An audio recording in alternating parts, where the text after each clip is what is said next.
Hey, Jovan here with your free MLB Extendo clip play for Saturday, July 26, 2025. Now, you know it's a Pick Dawgz. We love giving up free picks, but if you want my best bets, the best that I'm putting in today, go to the website pickdawgz.com where you can find my or one of our other world-class handicappers picks for today. Now, let's do some house cleaning as usual. The Extendo clip didn't come through.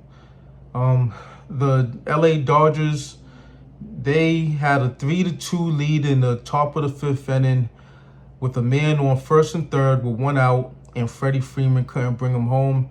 Then Teoscar Hernandez couldn't bring him home as well. So they got two bites of the apple to have a multiple run lead and just couldn't get it done. I was surprised that Freddie Freeman didn't even get bat the ball. But it happens. It is what it is. Even the best hitters, they're gonna fail 7 times out of 10. That's just the way baseball is. So 3-2 gets you nothing. And one thing that I do want to say about and before I even get to this, the 2-team parlay, that was a dud. We need to get that together.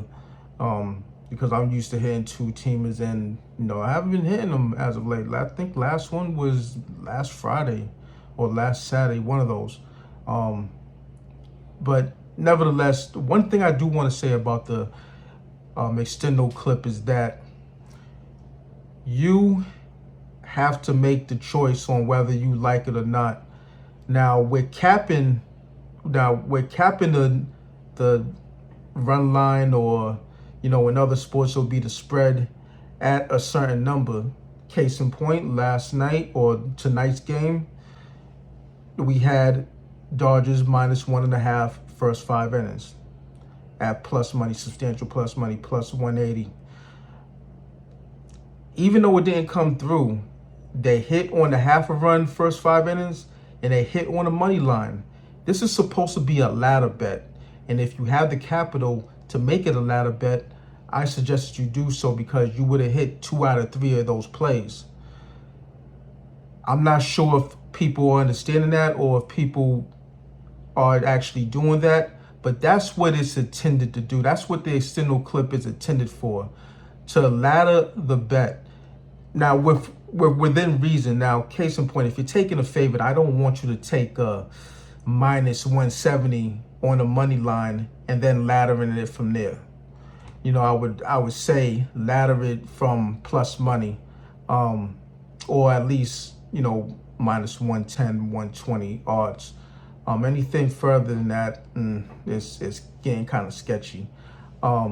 Maybe 150-ish, at the cap off. But what I'm saying is the Extendo clip in it, and it probably works better in football and basketball, because you could definitely ladder those bets more, being that those are point spread sports. But just something to keep in mind when you're dealing with the Extendo clip, because that happened a couple nights ago with another game that lost. I believe it was the Yankees, the first game of the Yankees and Toronto Blue Jays series, where we had the Yanks -1.5 first 5 innings. They were up by 1. They ended up losing it anyway, because the Toronto Blue Jays went off in the bottom half of the 5th inning. But neither here nor there. That's all I wanted to say about the Extendo clip. It's intended to be a ladder bet. So don't just take the Extendo clip. If you're not comfortable with taking it at that number, you could down throttle it, take it at a lesser number. Like if you would have took the Dodgers at -0.5, you would have got paid. You would have got paid slightly less plus money on it. So that's that on that. Just wanted to touch in on that. Just give a little bit of in-depth conversation about that. And speaking of the Extendo clip, we are going to go to Kansas City, where the Cleveland Guardians are facing the Kansas City Royals. They didn't play last night. They're playing a doubleheader in this one. So we're going to touch on game 2, the nighttime game. And we got Tanner Bybee going up against Chris Bubik. And the Cleveland Guardians, they've ratcheted it up. They're 7-3 in their last 10. They've been hot. They've been hitting lefties. And since Kris Bubik's a lefty, I expect the Guardians to get to him in a big way. Now, Tanner Bybee, he hasn't had a good season.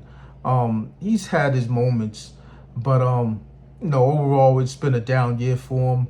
But against these Royals, he's been phenomenal. He's already had 2 starts against the Royals in the beginning of the season at that. I believe the first game of the season where he shut them out 5 2/3 innings, shutout ball. The next start in April, well, that game was in March 30th. The second game was on April 11th. And he went 4 2/3, didn't make it out of the 5th, but didn't give up any runs. And this is just a situation where I expect for him to keep it going, for him to be stingy against the Royals. And on the other side, because the Cleveland Guardians are batting well against lefties, I believe they should get the Kris Bubik. So we're gonna chop this in half. Take the Cleveland Guardians -0.5 first 5 innings at +145. So I believe they'll have a lead. Don't want to get greedy and take this up to -1.5, because I got burned a couple of different times already in this series trying to take first 5 innings at -1.5. So we're not going to do that here. That's what it's going to be. So let's reiterate this one real quick. It'll be the Cleveland Guardians game 2 -0.5 at +145. Book a cash or do what you got to do with it, but go to the website pickdawgz.com where you can find mine or one of our other world-class handicappers picks. Now smash that like button. Let's get this money and hit the book where it hurts.